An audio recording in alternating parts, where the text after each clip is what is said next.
Over the past 3 months, the Nasdaq 100 has experienced some extreme volatility, seemingly driven by a mix of policy uncertainties and market sentiment.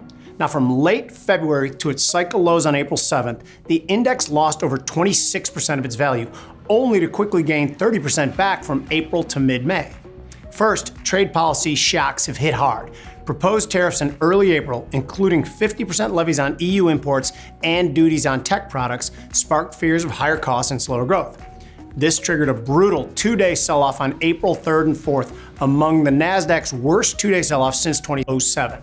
Now, a 90-day tariff pause for most countries except China, starting April 9th, helped to trigger a rebound, but uncertainty remains with deadlines nearing in July. Now, the tech-heavy Nasdaq stocks remain sensitive to trade news. Second, rising Treasury yields have pressured valuations. Now, the 10-year Treasury yields hit 4.59 in April and hovered near 4.5% after Moody's downgraded U.S. credit from AAA to AA1 on May 16th, citing a $36.2 trillion debt and deficits nearing 9% of GDP by 2035. Also, a weak Treasury auction on May 20th pushed 30-year yields toward 5.1%. Higher yields make the Nasdaq growth stock less appealing, contributing to the 1% drop on May 21st. Third, the U.S. debt ceiling remains a major concern. The Treasury's projected date for running out of funds is Q3 2025. Now, political gridlock fears echoing past crises have dented confidence, hitting Nasdaq's high valuation sectors. Now, this week, Nvidia posts earnings on Wednesday, May 28th. This will be a huge deal, as Nvidia is currently comprised over 8% of the entire Nasdaq and is a huge driver of Nasdaq's performance.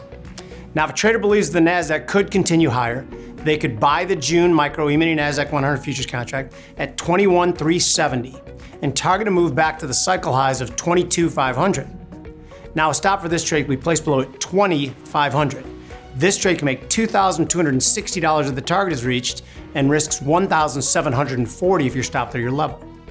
Now, if a trader believes that the Nasdaq could fall from here, they could sell the June micro E-mini Nasdaq 100 futures contract at 21,370 and target a move to the May 7th low of 19,680.